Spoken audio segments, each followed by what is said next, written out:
Romans chapter 6, verses 3 to 6, kunana ditoy. Do you not know that all of us who have been baptized into Christ Jesus were baptized into His death? We were buried therefore with Him by baptism into death, in order that just as Christ was raised from the dead by the glory of the Father, we too might walk in the newness of life. For if we have been united with Him in a death like His, we shall certainly be united with Him in a resurrection like His. We know that our old self was crucified with Him in order that the body of sin might be brought to nothing, so that we would no longer be enslaved to sin. And may the Lord give blessings to His words. To go time in the kapsat. For this month of November, is the topic na dito. We believe in water baptism. Last Sunday, napag-aralan natin ang new life in Christ. Napag-aralan natin ang walking with Jesus Christ. Napag-aralan natin yung 3 C's of water baptism. Ano yung 3 C ng water baptism? It is a copy, commitment, and command. Oh, balak pa natin managyan. It is a command from the Lord. Kunumad na nga masapol nga mabautisahan tayo. It is also a copy of our death, our burial, and our resurrection. And it is our commitment. Eksakta, dati agiling inti ba to? Kuwari kasi nila yan. Tagatabok di magin-bagit na ni Sarol. So, na-adal tayo dito yung topic for the past month. Kaya isumot lang tatlakas na katuloy na. No, dati one word nga mang describe iti water baptism, dito yung word, burial. Bagam takabay mo, burial. Today is your burial ceremony. Lagi maitabon tata, it is your burial. Agiology kayon. Today is your burial ceremony. It is your burial rites. Ang magagamit lang na medium is water. Saan nga daga? Kasi nagsimple lang. You step into the water, you be immersed into the water, and you get out from the water. Parang napaka-simple lang na gawain, but so nga itimang bukal, it carries the whole message actually of the gospel. Water baptism is not a magic. Haanmot nga kasla ritual lang, muna performance ditoy. It is your public declaration that the gospel of Christ that brings salvation has come upon you. Ideklarang you are saved by the grace of the Lord, and I am now declaring that I am a follower of Jesus. So, bagbaga na dito. Kaya dati acronym nga burial, ay mga kagdanang mabit lang ito. Na-acronym ito word nga burial. Tapno malagip tayo iti water baptism. What does it mean for a believer to be baptized in water? Umuna, no pabautisar ka titanom, ibig sabihin that you will be buried with Christ. Pagkasabi sa katabi, buried with Christ. You will be buried with Christ. Yun yung binasa natin kanina. We were buried with Him by baptism into death. Ti panakabautisar ti danom, ipakita na nga kas ni Jesucristo ket natay na itabon, si kaken siya ket masapul met lang nga maitabon. Ang ibig sabihin nun, yung dating ikaw, the old you that is tangled, trapped in guilt, the old you that is under the yoke of sin, slavery, and shame, the old you is now gone because you are now buried. Naitabunan, di jay nga sika. May tabunan damdama. Di jay pas mo nga nagdadagsen. Kita man takabay mo, dati nagdadagsen nga pas na. Yung mga mabibigat mong past. Yung mga burdens mo that you are not supposed to be carrying. The burdens that you are carrying na you were not meant to carry. Water baptism says, my past no longer owns me. I belong to Christ. Amen. Panakaitabon saan nga physical, nga bagi, but the old sinful, carnal, rebel you. Yung nature mo nga tilakayat na kat agbasol, it will be buried with Christ. Kat no naitabonan, saanan ang agaramid ti basol? Apay da nakita mo na itabon nga papalagtakaw? Naitabon ka rin. Anda ba? Naitabonan ka at lumungaw pa lang. Agaramid pa lang itimadi. Yun ang ibig sabihin na you are buried with Christ. The old you, the old nature should be buried also. Amen? May kadua, ang ibig sabihin ng water baptism, what it means for you, is you will be united with Christ. Pakisabi sa katabi, united with Christ. Water baptism, napakagandang picture ito. It's a very wonderful picture or a copy of being joined to Christ's death, Christ's burial, and Christ's resurrection. No mairarab ka damdama ti danom, ti mensahe na dayta ket ni Hesus Kristo natay na itabon para king ka. Ito no lumungaw kay danom, iti mensahe na dayta ni Hesus Kristo na gumarmot lang para king ka. This enactment of water baptism symbolizes the death, the sacrifices of Jesus to pay the penalty of our sins. But it also sounds the trumpet of His victory, tanagungar garot isuna. Amen. When you rise out of the water, you declare the victory of Christ. Water baptism, ipokpukaw na nga, I belong to Christ. I am connected with Christ. The victory of Jesus is also my victory. His triumph is also my triumph because I am united with Him. Amen? So nga biyag na nabaligi, ti ibagbaga na ti water baptism. Letter R, burial, gano'n dati ko kuwan tayo. Water baptism, ang big sabihin ng pabaptisar ka ti danom, you are raised to a new life. Pag-isabi sa katabi, raised to a new life. Binasa natin na Romans 6:4, so we may walk in the newness of life. Nung lumungaw kay Jedanom, hindi lang basta babalik yung paghinga mo kasi tatagalan ko talaga yun eh. Rick na nga talaga nga maawanan ka ti panagangasan. Matay akong pastor. Hala nga basta nga, hindi when you get out from the water, hindi lang basta babalik yung paghinga mo.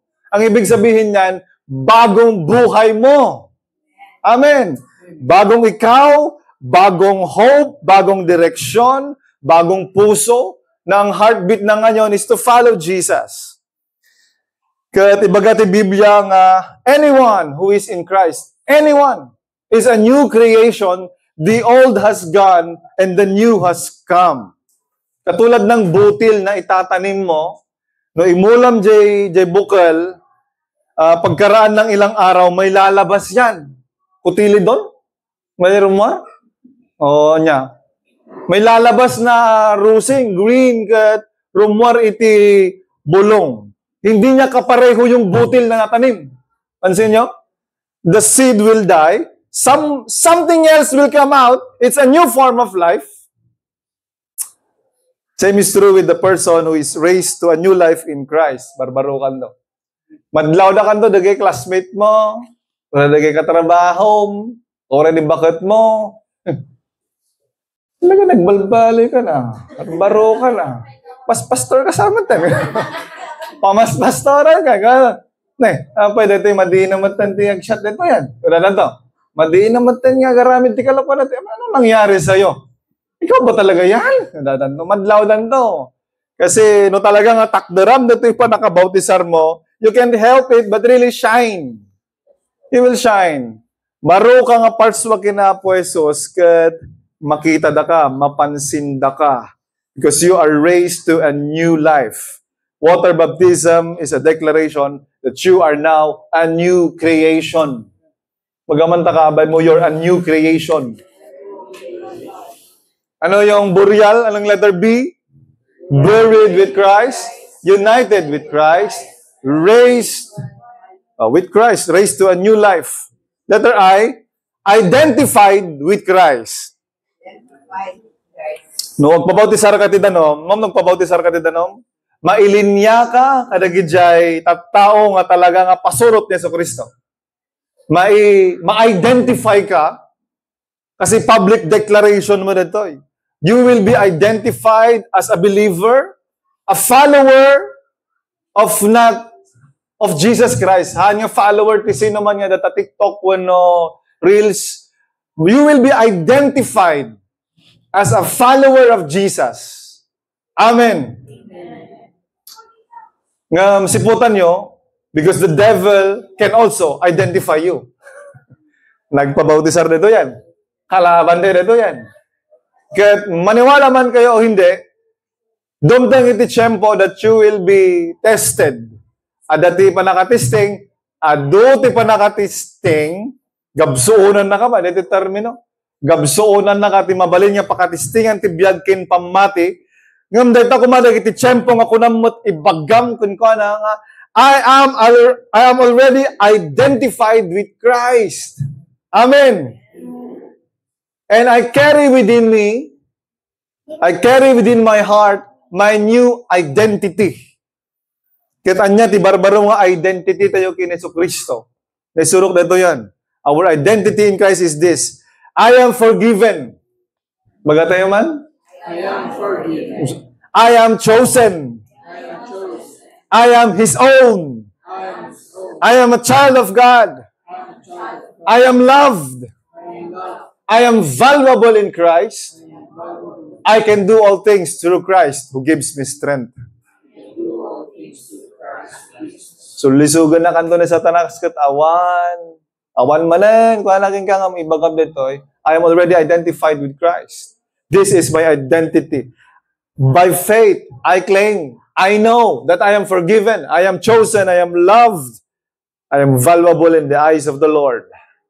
Water baptism is a public statement that you belong to Jesus. Pagmamay-ari ka ni Yesu Kristo, you are part of His family. Burial. Anong next na letter? Letter A. Water baptism is an act of obedience. Jesus Himself was baptized. Nagpabautis sa Arizona. Ito rin ang ginagawa ng mga early church, ng mga new disciples, ng mga new converts. Actually noon, agad-agad pa sila No, dati mamati ka ni Yesu Kristo. Agad-agad na mabautisaran, nagiti tattao, na mamati ka ni Yesu Kristo. Jesus also commanded us to be baptized in water. Go therefore and make disciples, baptizing them in the name of the Father and of the Son and of the Holy Spirit. So it is a command from the Lord. Isong ano aramidam dating act of water baptism, pasimudaag na nga agobobay ka. Kat ibagam takabay mo, praise God, nag-obey ka. Sapay ko matabuk-bukod yung panpanunot dayta niya. Awan tinang tutok iti kwayo. Anda kayong tinutukan ti paltog, wano brinaib, wano sinuhula. Nagpabautisar ka, tagatahan ka ti cellphone mo. Oo. Awan ko matikas siya abo. Bukbukod tayo nga decision dito nga agpabautisar iti danom. Because we know that this is an act of obedience. Amen.